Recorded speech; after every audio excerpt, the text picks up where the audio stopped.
खरं तर सर्वीकडे महाराष्ट्रामध्ये 29 महानगरपालिकेच्या निवडणुका सध्या सुरू आहेत. काही ठिकाणी मैत्रीपूर्ण लढती आहेत, काही ठिकाणी स्वतंत्र आम्ही लढतो आहोत. नाशिकमध्ये सुद्धा भारतीय जनता पार्टीसोबत आमच्या मैत्रीपूर्ण लढती बऱ्याच ठिकाणी आहेत, म्हणजे संपूर्ण शहरात आहेत.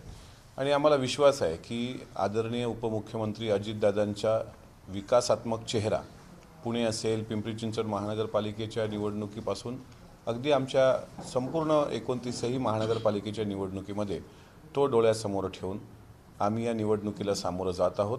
काही ठिकाणी मैत्रीपूर्ण लढती आहेत. महायुतीचा धर्म म्हणून राष्ट्रवादी काँग्रेस पक्षाने कुठेही टीकाटिप्पणी आम्ही आमच्या मित्रांवर करत नाही. त्यांच्या काही लोकांनी टीकेचा स्तर घसरवला तरी शांततेने आम्ही त्यांना उत्तर देत आहोत, कारण मैत्रीपूर्ण लढतीचा अर्थच तो होतोय. त्यामुळे या निवडणुकीमध्ये राष्ट्रवादी काँग्रेस पक्ष विकासाचा अजेंडा घेऊन जनतेपुढे अत्यंत चांगल्या पद्धतीने जाते आणि जनतेचा पण चांगला रिस्पॉन्स आहे आणि तो 16 तारखेला आपल्याला निवडणुकीतून दिसून येईल, निकालातून.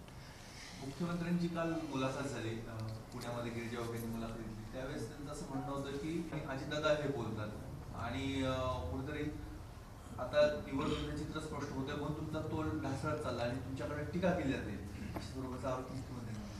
एका मुलाखतीमध्ये माननीय मुख्यमंत्र्यांनी तसा आरोप केला आहे, पण मी तुम्हाला परत सांगतो की ज्या पद्धतीचा गैरसमज त्यांना करून दिला गेला आदरणीय दादांबद्दल, त्याच्या मूळ पार्श्वभूमीकडे जर जाल तर एक तुम्ही लक्षात घेतलं पाहिजे, पिंपरी चिंचवड ही महानगरपालिकेचे शिल्पकारच अजितदादा आहेत. आशिया खंडातली सर्वात स्वच्छ सुंदर अशी महानगरपालिका म्हणून पिंपरी चिंचवडची ओळख होती. मागील 9 वर्षांमध्ये म्हणजे जनतेचं म्हणणं आहे, स्थानिक जनतेचं, की तिथली वाढलेली गुंडागर्दी, तिथे झालेला मोठ्या प्रमाणातला भ्रष्टाचार हा भस्मासुरासारखा राक्षसी प्रवृत्तीनं त्या ठिकाणी केला गेला. आणि ती लाईन धरून अजितदादांनी ज्यावेळेस पत्रकार बांधवांना तशी उत्तरं दिली, त्याचा अन्वयार्थ काढून माननीय मुख्यमंत्री महोदयांपर्यंत त्याच्या वेगळ्या पद्धतीनं बातम्या पेरल्या गेल्या आणि त्यावर ते बोलले. शेवटी महायुतीचा धर्मपाडा हे तिघांनी ठरवलं होतं. आणि मला एक सांगा की जसं राज्याच्या मुख्यमंत्र्यांचा आम्ही सर्व सन्मान करतो, तसं राज्याच्या उपमुख्यमंत्र्यांचा पण त्या लोकांनी सन्मान केला पाहिजे. आता राहिला प्रश्न निकालाच्या अंती हे चित्र स्पष्ट होणार की कामाचा माणूस कोण आहे, लोकांनी कोणाला कौल दिलाय, जनता झुंडशाहीला बळी पडली की विकास कामाला प्राधान्य दिलं, हे 16 तारखेला दूध का दूध आणि पाणी का पाणी होईल. त्यावेळेस माननीय मुख्यमंत्र्यांच्या ह्या शंकेचं उत्तर जनतेने दिलेलं असेल. मुख्यमंत्री अजितदादा यांच्यात गेल्या काही दिवसांपासून म्हणजे वाकयुद्ध सुरू असल्याचं बघायला मिळतंय. काल मुख्यमंत्र्यांनी असं म्हटलं की आम्ही अशी पण घोषणा करू शकतो की महिलांना विमानाचा मोफत प्रवास देऊन टाकू. हे का असं आहे की महाराष्ट्रात महायुतीचं सरकार आहे. 2 उपमुख्यमंत्री आणि मुख्यमंत्री तिघे एक मिळून काम करत आहेत. महानगरपालिकेच्या त्या ठिकाणची भौगोलिक परिस्थिती पाहून निर्णय घेतले गेलेले आहेत. आता वचननामा कोणं प्रकाशित केला आणि वचननाम्यामध्ये जनतेला काही आश्वस्त केलं तर तो प्रत्येक पक्षाचा वैयक्तिक अधिकार आहे. आम्ही जर मोफत मेट्रो ट्रेन, मोफत बसचा प्रवास तिथं पुणे आणि पुणेकरांसाठी दादांनी पत्रकार परिषद घेऊन त्या ठिकाणी जाहीर केला असेल तर माननीय मुख्यमंत्र्यांना अडवलंय कोणी, त्यांनी सुद्धा घोषणा करावी ना. पण मैत्रीपूर्ण लढत ही मैत्रीपूर्णच वाटली पाहिजे. मला तरी वाटते की कुठला विरोधाभास असावा असं मला वाटत नाही. आणि मुख्यमंत्री स्वतः वैचारिक प्रगल्भ आहेत, त्यामुळे ते अशा गोष्टीकडे दुर्लक्ष करतील आणि मैत्रीपूर्ण वातावरणातच 16 तारखेपर्यंत निवडणुकीचे निकाल आल्यानंतर सुद्धा शेवटी एकत्र येऊन पुढचा निर्णय घेतीलच. पण मेट्रोचा मोफत प्रवास देणं मुळात हे राज्याच्या अखत्यारीतच नाहीये, केंद्र सरकारपासून ती यंत्रणा आहे. कमीत कमी खर्च तरी मेट्रोचा निघाला पाहिजे. अशा वेळेस तुमच्याकडनं जे आश्वासन दिलं जातं हे फक्त तुम्ही सांगण्यासाठीच करतात, म्हणजे ते काही अंमलात येणार नाही. त्याला सोडून असं की दादा त्याच्यावर असं म्हणते ना की मग काही झालं तरी मी ते करून दाखवणारच. तुम्ही काल पूर्ण पत्रकार परिषद बघितली असेल तर त्यांनी सांगितलं की चांगल्या अधिकाऱ्यांकडे, केंद्र सरकारकडे त्याचे 3 महिन्यापासून त्याच्या बैठकी झाल्या. अनेक अधिकाऱ्यांना विश्वासात घेतलं गेलं. सेवानिवृत्त अधिकाऱ्यांचा सल्ला घेतला गेला. संबंधित त्या विभागांच्या लोकांचा सल्ला घेतल्यानंतरच तो वचननामा बनवलेला आहे. आणि अजितदादा शब्दाचे पक्के आहेत. त्यांनी जर जनतेला आश्वस्त केलं असेल तर ते त्या पद्धतीनं मेट्रोचा प्रवास उपलब्ध करून देतील. आता याचा एक तुम्हाला प्रॅक्टिकल बघायचं असेल तर नागपूरमध्ये स्वतः केंद्रीय मंत्री नितीन गडकरी साहेबांनी ज्या मेट्रोच्या सुविधा नागपूरकरांना उपलब्ध करून दिल्या त्या अगदी माफक शुल्कात आहेत. त्याच्यामुळे जे अशक्य वाटणारी गोष्ट होती ती शक्य करून दाखवली.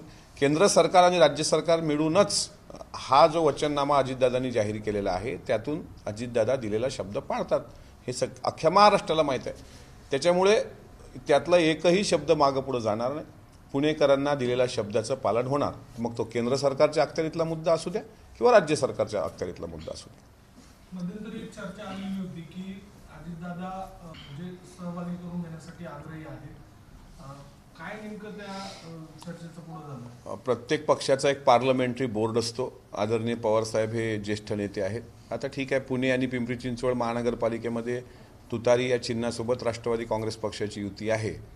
पण शेवटी पार्लमेंटरी बोर्ड हे ठरवत असतं की आता NDAमध्ये सहभागी व्हायचं का नाही हा पवारसाहेबांचा निर्णय आहे. त्यांना सहभागी करून घ्यायचा का नाही हा NDAचा निर्णय आहे. आणि शेवटी ह्या स्थानिक पातळीच्या निवडणुका वेगळ्या, पण पार्लमेंटरी बोर्ड जो काही निर्णय घेतो तो अंतिम निर्णय असतो. त्यामुळे माझ्यासारखा कार्यकर्ता त्याबद्दल बोलावं मला असं वाटत नाही. सर्वस्वी तो निर्णय घेण्याचा अधिकार आमच्या पक्षाचे राष्ट्रीय अध्यक्ष आदरणीय अजितदादांना आहे. ते जो काही निर्णय घेतील तो निर्णय मान्य करून आम्ही राष्ट्रवादी काँग्रेस पक्षाचे कार्यकर्ते भविष्यात काम करू. काल ठाकरे बंधूंची मुंबईमध्ये सभा झाली, पुन्हा एकदा राज्य करण्यात आली. नाही, असं आहे, शेवटी अनेक वर्षानंतर दोन्ही भाऊ एकत्र आले. प्रचंड मोठ्या प्रमाणात गर्दी होती, ते मानलं पाहिजे. काही मुद्द्यांवर बोलल्याशिवाय त्या गोष्टीला प्रसिद्धी पण मिळू शकत नव्हती.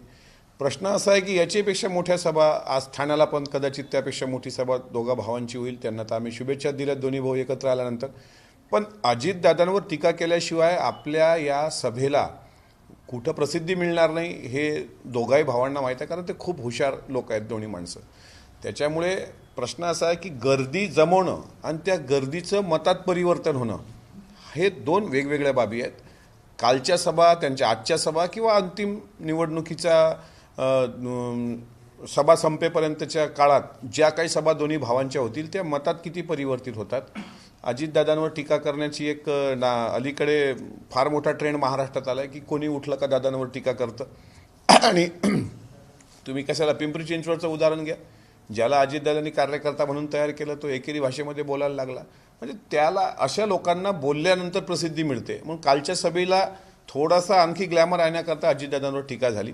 70,000 कोटीच्या सिंचन घोटाळ्याचा जो आरोप केला, मुळात 45,000 कोटीची किंमतच होती सगळ्याची. एका मुलाखतीत दादांनी आज ते पण क्लिअर केलंय. आणि ते आरोप, बंडीभर पुरावे, ट्रकभर पुरावे, हे आरोप प्रत्यारोप निवडणुका आल्या तर होत राहतात, मात्र त्यातून काही सिद्ध होत नाही. शेवटी अजितदादा या महाराष्ट्राचं एक विकासाचं व्हिजन आहे आणि त्यांच्यावर टीका केल्याशिवाय ठाकरे बंधूंनाही जर मला असं वाटते दिलासा मिळाला नसेल तर यातच राष्ट्रवादी काँग्रेस पक्षाचं वेगळेपण अधोरेखित होतं. म्हणजे जी गर्दी होते ती गर्दी फक्त मनोरंजनासाठी होते. त्यांना लोकांना बोलायला आवडतं. काही मुद्दे, एक गोष्ट खरी आहे की मराठी माणसाच्या हिताच्या दृष्टीनं काही मुद्दे जे जनतेला अपील होणारे असतात किंवा वाटतात त्या मुद्द्यांना कोणी नाकारू शकत नाही. शेवटी महाराष्ट्रात मराठी माणूस टिकला पाहिजे. मराठी हे महाराष्ट्राची मुंबई राजधानी आहे. आता जो मलाई नावाचा कोणीतरी भारतीय जनता पार्टीचा एक नेता कार्यकर्ता परवा बोलून गेला, त्याचं समर्थन मी पण करणार नाही वैयक्तिक. कारण मुंबई हे महाराष्ट्राचं आर्थिक कॅपिटल आहे. मुंबई अनेक लोकांना, अनेक भागातल्या लोकांना आज मुंबईमध्ये त्यांनी ज्या पद्धतीनं हे केलं आहे, ताबेदारी मिळवलेली आहे. त्यांच्या या निवडणुकीच्या काळात मराठी माणूस आणि मुंबई हे सुरक्षित राहिली पाहिजे, हे प्रत्येक मराठी माणसाचं स्वप्न आहे. आमचं पण ती स्वप्न आहे. त्यामुळे कोणी बाहेरचा उपरे येणार आणि मुंबईबद्दल बोलणार ते कोणी मराठी माणूस म्हणून आम्ही सहन करणार नाही. काल मी एक गोष्ट मान्य करतो की राज ठाकरे साहेबांच्या आणि उद्धवजींच्या भाषणात मराठी माणसाच्या अनुषंगानं जे काही मुद्दे आले ते नाकारण्यासारखे नाही आहेत. या ठिकाणी बाहेरची लोक येऊन ज्या पद्धतीनं कब्जा करतायत ते चुकीचंच आहे. आम्ही त्याचं समर्थन करत नाही. मी वैयक्तिक तरी समर्थन करत नाही. पण बाकीचं जे भाषण आहे ते मनोरंजनात्मकच होतं आणि लोकांना शेवटी थोडंसं त्यांना हटके बोललं की लोकांना आवडतं. पण मला एका गोष्टीचं समाधान आहे की त्यांनी जी अपेक्षा व्यक्त केली की वंदनीय बाळासाहेब हे स्वर्गातून पाहत असतील, त्यांना आनंद होत असेल. नुसता बाळासाहेबांनाही आनंद झाला नाही, आम्हालाही चांगलंच वाटलं दोन्ही भाऊ एकत्र आलात. पण ते मतात परिवर्तित हो अशी आम्हाला अपेक्षा आहे, पण ते होत नाही. हा त्यांचा मोठा प्रॉब्लेम आहे. गर्दी जमते, लोक टाळ्या वाजवतात, सन्नाटा त्या ठिकाणी पसरतो, पण मग मतं का मिळत नाहीत हा मोठा चिंतनाचा विषय आहे. मग मतं मिळाली नाही की मग ते खापर परत ईव्हीएमवर फोडलं जातं. मग त्यात समाधानकारक सीट आल्या नाही तर मग म्हणतात पैशांचा महापूर केला, काही म्हणतात मग कोट्यवधी रुपये वाटले. तर हे सगळी सोयीची उत्तरं देण्याला ती दोन्ही पक्ष पटायत आहेत. तुर्तास इतकंच सांगेल की त्यांच्या सभेची गर्दी ही मनोरंजनाची असते, त्यातून मतं परिवर्तन होत नाही. तुमचा काय निष्कर्ष आहे? का आपण म्हणजे गर्दी एवढी लाखोची गर्दी होती पण मतांमध्ये परिवर्तन होत नाही, तुमचा निष्कर्ष काय? मग तेच ना, लोकांना असं काय म्हणजे लोक फक्त मनोरंजनासाठी येतात आणि काहीतरी ऐकायला भेटल. म्हणजे याच्या पूर्वीच्या निवडणुकात पण मी गर्द्या पाहिल्या. पण मग तसे आता तुमच्या नाशिकमध्येच एक काळ असा होता की त्यांच्या पक्षाचं प्राबल्य होतं. नाशिकमध्ये एवढी मोठी सभा झाली. आता बघू 16 तारखेला जनता का कौल देते. जनतेला काय, जनतेला विकास पाहिजे असतो. जनतेला सत्तेतली लोक विकास करू शकतात हे चांगल्या पद्धतीने माहीत आहे. अशा पद्धतीच्या भाषणबाजीनं जनता काही काळ त्यांचं मनोरंजन होऊ शकतं, पण त्यांचं मनपरिवर्तन होऊ शकत नाही. तुम्ही आता अण्णामलाईचा मुद्दा काढला. संजय राऊत आता बोलत आहेत या विषयावर. त्याची म्हणजे साला भरवा वगैरे असे शब्द प्रयोग केले अण्णामलाईच्या बाबतीत. एक तो पक्षाचे खासदार आहेत, अशा पद्धतीचं नाही, असा आहे टीकेचा स्तर.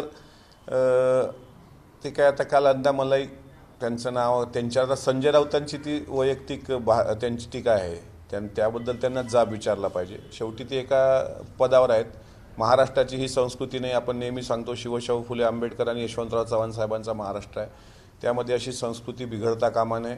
मला दुसरं असं म्हणायचं आहे की ठीक आहे, संजय राऊत हे बोलले याचं आम्ही समर्थन करत नाही, पण सत्ताधारी पक्षाचा एक आमदार, भारतीय जनता पार्टीचे सर्वेसर्वा, त्यांचे मोठे नेते, ज्येष्ठ नेते, राज्याचे मुख्यमंत्री देवेंद्र फडणवीस साहेब ज्यावेळेस भारतीय जनता पार्टी ही सुसंस्कृत पार्टी आहे असं वारंवार सांगत असतात, त्यावेळेस पिंपरी चिंचवडमधला त्यांचाच एक आमदार किती खालच्या टोकावर बोलला, कोणाबद्दल बोलला. ज्या माणसांनी त्यांना कॉर्पोरेट क्षेत्रामध्ये आणलं, वेगवेगळ्या पदावर ठेवलं, तो एकेरी भाषेमध्ये बोलतो. त्याच्यामुळं हे संस्कार कुठे आहेत? मग संजय राऊतांचं समर्थन नाही, पण भाजपची जी काही लोक आहेत त्यांच्या समर्थनाला एक परत आमदार उतरला, तो एकेरी भाषेमध्ये बोलतो. उत्तरं आम्हाला पण देता येतात, आम्ही पण उत्तर द्यायला सक्षम आहोत, पण आमच्या पक्षाचे ते संस्कार आणि विचारधारा नाही आहे. त्याच्यामुळे भाषा ही संविधानिक वापरली गेली पाहिजे, पण तो प्रोटोकॉल विरोधी पक्षाला पण नसावा, तो प्रोटोकॉल सर्वांना असावा. महायुतीमधल्या सर्वांनी तसा नियम पाळला पाहिजे. आम्ही पण संयम ठेवतो ना. आमच्या नेत्यावर बोलल्यानंतर आमचं पण रक्त सळसळतं, आम्हाला पण उत्तर देता येतात, पण शेवटी यशवंतराव चव्हाण साहेबांच्या विचाराला आम्हाला गालबोट लागेल असं कुठलंही कृत्य करायचं नाही आहे. महेश लांडगेसारखी जी काही पिलावळं आता सुटलेली आहेत, जाणीवपूर्वक सोडलेली आहेत, उलट अशा लोकांना जनता जागी, कारण जनतेला हे पटत नाही. तुम्ही कोणाला अपशब्द बोला, तुम्ही कोणाला शिव्या द्या, तुम्ही कोणाच्या आई बहिणीवर बोलणार, तुम्ही कोणाचा बाप काढणार, हे जनतेला आवडत नाही. जनतेला तुम्ही आमच्या विकासाचं व्हिजन काय घेऊन येणार आहे, तुम्हाला आम्ही का निवडून द्यायचं, तुमचा वचननामा काय आहे, तुम्ही प्रॉमिस करताय ते कसं पार पाडणार, आमच्या रस्त्याचे प्रश्न, आमच्या स्वच्छतेचे प्रश्न, हे जनतेचं व्हिजन असलं पाहिजे. हे राहते बाजूला, कोणी एकेरी भाषेत बोलतं. महेश लांडगेला आता नाही, 16 तारखेला त्याची लायकी, आता मी याच्यासाठी त्याला एकेरी बोलतोय की तो आदरणीय अजितदादांबद्दल एकेरी बोलला. 16 तारखेला जनता पिंपरी चिंचवडची त्याला त्याची लायकी दाखवून देतील. आज तुम्ही छत्रपती संभाजी महाराजांचा भव्य पुतळा उभारल्याचं आव आणता ना, त्या संभाजी महाराजांच्या चरणावर राज्याभिषेक दिनी 16 जानेवारीला त्याला डोकं घासावंच लागल, कारण त्यांनी महिलांचा पण जो काही अपमान केलेला आहे त्यांच्या भाषणामध्ये, हे पिंपरी चिंचवडकर सहन करणार नाही. संजय राऊत बोलले त्याबद्दल समर्थन नाही, पण महेश लांडगेसारखी पिलावळ बोलायला लागली याचं सुद्धा समर्थन होऊ शकत नाही. एबीपी माझा, उघडा डोळे बघा नीट.